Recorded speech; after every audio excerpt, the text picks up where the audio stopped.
사랑하는 성도 여러분, 세상에는 다 이렇게 같이 있는 것 같지만 같이 할 수 있는 것이 있고 같이 할 수 없는 것이 있습니다. 예를 들어서 나무에다 못을 박으면 나무가 그 못을 다 흡수를 합니다. 그런데 유리에다 못을 박으면 같이 흡수를 안 돼서 유리가 박살나 버립니다. 또 기남철에 나무를 아무리 갖다 대도 붙지를 않습니다. 그런데 이 기남철과 잘 붙는 성분은 쇠붙입니다. 그래서 쇠붙이가 기남철과 함께하면 잘 붙어서 사는 것입니다. 어제 우리 창국이가 늦게 주보를 하고 마지막 청소를 하면서 저를 불러요. 아빠, 교회 보일러가 안 들어옵니다. 스위치 켜봐라. 스위치 켜도 안 된다는 거예요. 그래서 제가 와서 스위치를 막 몇 번 켜도 안 돼요. 이상하다. 그래서 주보함을 치우고 어디 전기선이 빠졌나, 이쪽에 전기 꼽는 것이 없고, 그래서 쭉 이제 훑어보았습니다. 살펴보았는데 저 화장실 쪽에 누가 스위치를 꺼놨어요. 그 콘센트 스위치를 꺼놨어요. 그 스위치를 탁 켜보니까 보일러가 확 돌더라고요. 무슨 얘기냐 하면 여기서 아무리 스위치를 켜고 또 켜고 또 켜도 전기가 연결되지 않으면 불은 켜지지 않습니다. 구원도 마찬가지입니다. 이 땅에서 아무리 인간이 노력하고 애쓰고 힘쓰고 또 발버둥을 쳐도 성령의 역사가, 하나님의 은혜가, 믿음의 은총이 우리 속에 나타나지 아니하면 구원은 절대로 이루어지지 않는다고 하는 말씀입니다. 예수 밖에는, 예수 그리스도 밖에는 그 어떤 것으로도 구원받을 길이 없다고 사도행전 4장 12절은 말씀하고 있습니다. 구원받고 영생 얻는 길은 오직 예수 그리스도를 믿는 것 밖에 없음을 오늘 본문 말씀은 우리에게 가르쳐주고 있습니다. 성경을 읽어보시면 특별한 이 두 가지 제시되는 것이 있는데, 이 특별 제시되는 두 가지가 뭐냐? 첫 번째 원리는 인간은 그 누구도, 신구약 전체를 읽어보아도 인간은 그 누구도 자신을 구원할 수 있다 없다? 없다는 이야기입니다. 두 번째 원리는 구원의 길은 땅 위에서 이루어지는 것이 아니라 하늘에서 내려오신 예수 그리스도의 죽으심과 부활을 믿는 이 믿음으로만 가능하다는 것을 제시하는 이 두 가지 큰 제시가 있습니다. 우리가 이 땅에 태어난 상태로는 그 어떤 사람도, 그 누구도 영원한 천국에 들어갈 수 없습니다. 그런데 하나님께서 우리에게 천국 가는 구원의 길을 하나 만들어 놓으셨습니다. 구원받는 영생의 길을 하나 열어놓으셨다는 것입니다. 그 구원의 방법은 오늘 본문 3절 말씀을 보시면 알 수 있는데, 우리를 거듭나게 하신다는 거예요. 이것을 신학적인 용어로 중생이라 합니다. 우리 3절 말씀 한번 같이 보시겠습니다. 3절 같이 봅니다. 시작. 예수께서 대답하여 이르시되 진실로 진실로 내게 이르노니 사람이 거듭나지 아니하면 하나님 나라를 볼 수 없느니라. 아멘. 구원받는 비결이 거듭나는 것이라는 것입니다. 자, 그러면 성도 여러분, 사람이 어떻게 거듭날 수 있을까? 거듭 태어날 수 있을까? 어떻게 사람이 거듭날 수 있을까? 사람이 거듭날 수 있는 방법은 이 세상의 그 어떤 것으로도 불가능하지만 위에 계신 전능하신 하나님께서 물과 성령으로 역사하시면 거듭나는 역사가 일어날 줄로 믿습니다. 거듭남의 비결은 오늘 본문 5절에서 물과 성령이라 그렇게 말씀합니다. 물과 성령으로 나지 아니하면 하나님 나라에 들어갈 자가 없다. 하나님 나라를 볼 자가 없다. 세상에는 그 어떤 방법으로도 할 수 없다. 영혼을 그러므로 살리고 영혼을 구원할 수 있는 길은 땅의 것으로는 결코 할 수 없습니다. 아니 됩니다. 하늘에서 와야 합니다. 하나님의 말씀이 선포되어지고 성령이 우리에게 임하고 성령의 바람이 불 때 영혼이 살아난다는 이야기입니다. 성도 여러분, 우리 영혼이 힘을 얻고 우리 영혼이 막 소송하고 우리 영혼이 새 힘을 낼 수 있으려면 여러분, 성도들에게는 반드시 하나님의 말씀이 선포되고 성령의 바람이, 성령의 능력이 임해야, 그래야 영혼이 소송하고 영혼이 힘을 얻는 역사가 일어납니다. 여러분, 이 시간 말씀이 그러므로 선포되어질 때 은혜가 되고 성령의 바람이 일어날 수 있기를 주의 이름으로 축원합니다. 다시 한번 반복하여 말씀드립니다. 거듭나는 것, 중생의 도구가 뭐냐 할 때 중생, 이 거듭남의 도구는 성령입니다. 말씀입니다. 오늘 본문 5절에 물과 성령으로 라고 말씀했는데, 그러면 이 물과 성령이라고 하는 말씀이 뭐냐? 물이 뭐냐? 물과 성령으로 나야 된다고 하는 말씀은 말씀과 성령으로 나야 된다, 그런 말씀입니다. 그런 뜻입니다. 그러면 말씀과 성령은 어떤 역할을 할까? 말씀과 성령은 어떤 역할을 할까요? 예를 들자면 하나님의 말씀이 씨앗이라면, 하나님의 말씀이 씨앗이라면 성령은 바로 그 씨앗을 자라나게 하는 양분입니다. 그 씨를 자라나게 하는 분은 그러므로 성령 하나님이 하십니다. 그러니까 우리가 증거한 말씀이 사람들에게 믿음의 반응이 나타나야 될 텐데, 그 믿음의 반응, 사람들 마음속에 말씀이 들어갔어요. 말씀을 듣게 하셨어요. 말씀을 전했어요. 말씀을 들었어요. 그런데 어떤 사람은 반응이 안 나타납니다. 시큰둥합니다.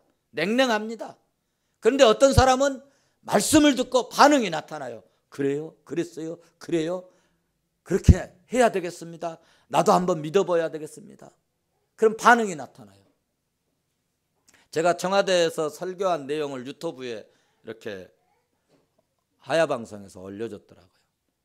그래 여러분 이렇게 봤는데, 오늘 아침에 이렇게 카톡으로 효성 이동 동장님이 이렇게 그 카톡을 보고 그 제 설교 내용을 보고, 목사님 사명에 불타는 힘을 얻게 해주셔서 감사합니다. 이건 뭐예요? 성령님이 반응을 나타나요. 반응. 어떤 사람은 그런 말씀을 듣고도 반응이 없어. 읽었는지 안 읽었는지 반응이 없어. 그런데 어떤 분은 반응을 나타내서 감사하다. 내가 그 말씀을 듣고 은혜를 받았다. 내가 그 말씀을 듣고 동장님이시지만은 나도 정말 사명에 불타야 되겠다고 하는 힘을 얻었다. 감사합니다 하고 일부러 저에게 이렇게 카톡을 보내주었습니다. 이런 역할은 누가 하느냐 하면 성령 하나님이 하신다는 말씀입니다. 거듭남의 비결은 오늘 5절에서 물과 성령이라. 그래서 이 물은 말씀이다. 말씀은 무슨 역할을 하느냐? 말씀은 우리 심령 속에 심어지는 씨앗이다. 그러면 이 성령의 역할은 그 씨앗을 또 자라나게 하는 그런 역할을 한다는 이야기입니다. 보십시오. 오순절에 베드로 사도가 성령을 받고 말씀을 증거했습니다. 그런데 그 베드로가 말씀을 증거할 때 하루에 3,000명씩 예수 믿는 역사가 일어났어요. 여러분, 그 베드로가 말씀을 증거하는 그 시대는 정말 예수 믿기가 어려운 상황, 분위기, 그런 환경이었어요. 왜냐하면 예수 그리스도의 이야기, 십자가의 사건을 얘기하면은 간원들에게 잡혀가고, 그리고 끌려가고, 감옥 가고, 잘못하면 죽고 하형에 처하는 그런 상황이에요. 그런데 베드로 사도가 부활의 주 예수 그리스도를 믿으라고 십자가에 못 박아 죽은 그 예수 그리스도가 우리 부활의 구주이시라고, 우리의 구주시라고, 너희들이 예수 그리스도를 죽였지만은 그리스도는 우리의 구주이시고 다시 살아나셨다고 얘기하니까 여러분, 하루에 3,000명씩 예수 믿는 역사가 일어났어요. 그 이유가 뭘까요? 베드로가 설교를 유창하게 잘해서 있을까요? 아니면 스피커가 아주 좋아서였을까요? 그 이유는 그때 성령의 바람이 불었기 때문입니다. 오순절 다락방에서 성령이 불같이 임하고 바람같이 임한 그 성령의 물결이, 성령의 바람이 일어났기 때문입니다. 그 성령의 바람이 불 때 베드로가 말씀을 증거함으로 3,000명, 때로는 4,000명, 때로는 5,000명도 예수 믿겠노라고 가슴을 치고, 형제여 우리가 어찌하면 좋겠냐고 가슴을 치며 회개하면서 세례받고 예수 믿는 역사가 일어난 줄로 믿습니다. 우리도 이런 성령의 역사가 우리 가슴에 바람으로 불로 임하시기를 주의 이름으로 축원합니다. 자, 그러면 성령의 바람이 그러므로 중요합니다. 예수 믿기가 두렵고 떨리는 그런 시대에도 예수 그리스도께서 십자가에 못 박혀 죽은 지 며칠이 안 된 그런 살벌한 그런 시대에도, 그런 환경에서도, 그런 상황 속에서도 성령의 바람이 부니까 말씀을 듣고 회개하고 변화받고 믿음이 생기게 된 줄로 믿습니다. 그러니까 여러분, 성령의 바람, 성령의 역사가 여러분 참 매우 중요합니다. 우리도 이 시간 말씀이 증거되어질 때에 성령이 임하고 은혜를 받아 믿음이 더 뜨거워지고 믿음이 더 성숙해지시기를 주의 이름으로 축원합니다. 축원합니다. 성도 여러분, 오늘 8절 말씀을 보시면 예수님께서 성령을 바람에 비유하여 말씀하셨습니다. 한번 8절을 보실까요? 같이 보십니다. 시작. 바람이 임으로 불매 네가 그 소리를 들어도 어디서 와서 어디로 가는지 알지 못하나니 성령으로 난 사람도 다 그러하니라. 아멘. 여기 예수님께서 바람을 끌어다가 비유하여 그 성령에 대해서, 성령의 역사에 대해서 설명을 하고 계십니다. 이건 무슨 의미일까? 무슨 뜻일까?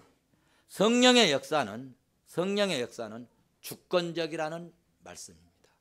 성령의 역사는 곧 바람과 같다.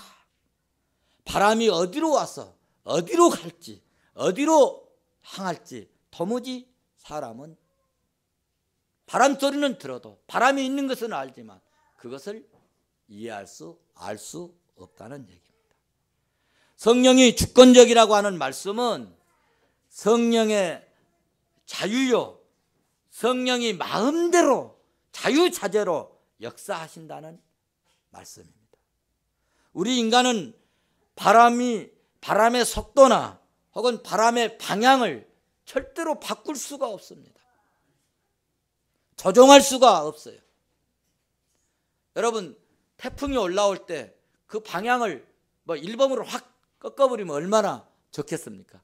그런데 한국에 그렇게 한국 사람들이 머리가 좋다고 하는데도 그 바람 하나 방향을 꺾을 수 없습니다. 마음대로 할 수 없어요. 그래서 성령의 역사는 인간이 마음대로 할 수 없고 오직 성령 하나님께서 주권적으로 역사하신다는 말씀입니다. 그러니까 성령의 역사는 어떤 사람을 보면은 막 산불같이 막 일어납니다. 그래서 막 성령의 역사하면 막 뜨겁게 일하고 봉사하고 헌신하고 하나님 말씀 사랑하고 교회 사랑하고 성도들 사랑하고 주의 일이라 하면은 막 자기 집안일보다 더 그냥 뜨겁게 활동하고 뛰고 헌신하고 섬기는 그런 불과 같이 임하는 그런 역사도 있습니다.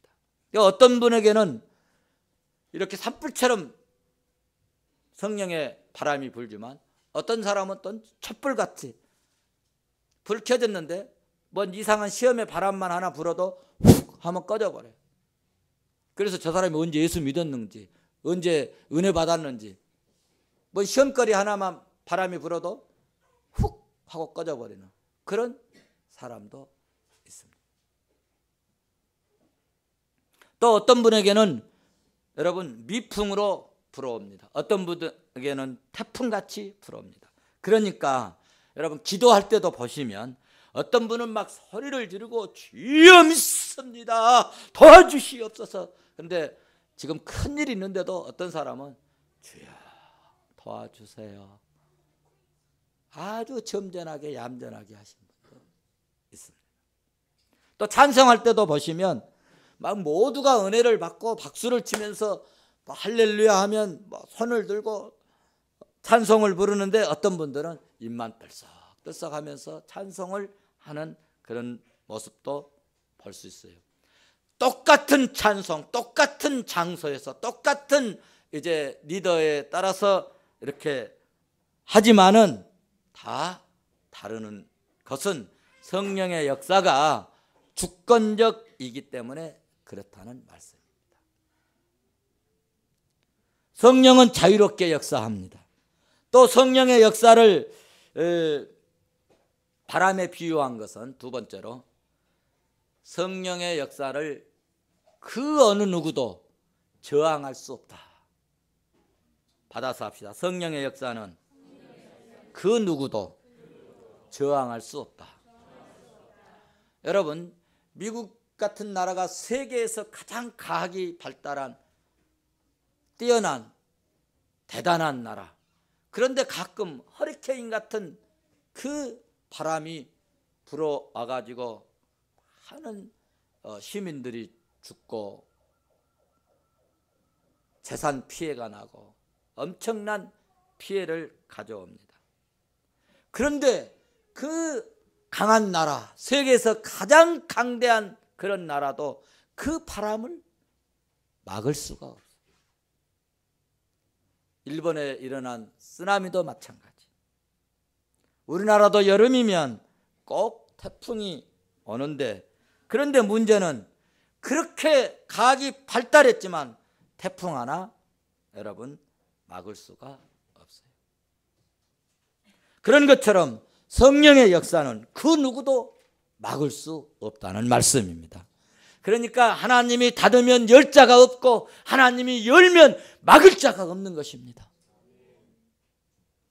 지금 북한이 서울의 불바다 발언으로 협박을 하고 위협을 할지라도 저는 그렇게 걱정이 안 되는 것이 있습니다.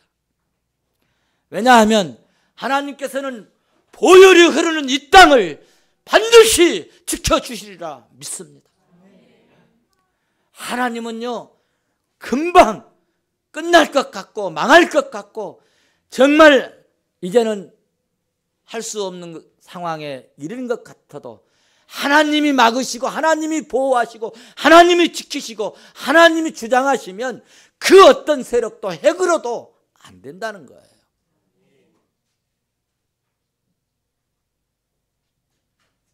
성령의 바람이 불면 나라가 삽니다. 우리 가정에 성령의 바람이 불면 가정이 일어납니다. 우리 교회에도 성령의 바람이 강하게 불어지도록 바라고 기도하고 부르짖고 소원하면 이런 역사가 일어날 줄로 믿습니다. 자, 그러면 세 번째로 성령의 바람이 불면 어떤 역사가 일어날까? 성령의 바람이 불면 어떤 역사가 일어날까? 성령의 역사는 정말 다양합니다. 성령의 역사는 정말 다양해요. 어떤 사람은 기도 많이 하면은 성령 받으면 꼭 방언하는 것으로 생각하는데 그렇지 않습니다. 성령이 역사하면 어떤 분은 방언의 은사를 받습니다. 어떤 분은 찬양의 은사를 받습니다. 어떤 분은 헌신의 은사를 받습니다. 어떤 분은 섬김의 은사를 받습니다. 어떤 사람은 치유의 은사를 받습니다. 어떤 사람은 말씀 증거하는 은사를 받습니다. 성령의 은사는요 정말 다양합니다. 그런데 꼭 중요하게 공통적으로 나타나는 것이 있다는 거예요. 성령의 역사는. 성령의 역사에 특징이 있는데 그것은 구원의 주 예수 그리스도를 바라보게 된다는 거예요.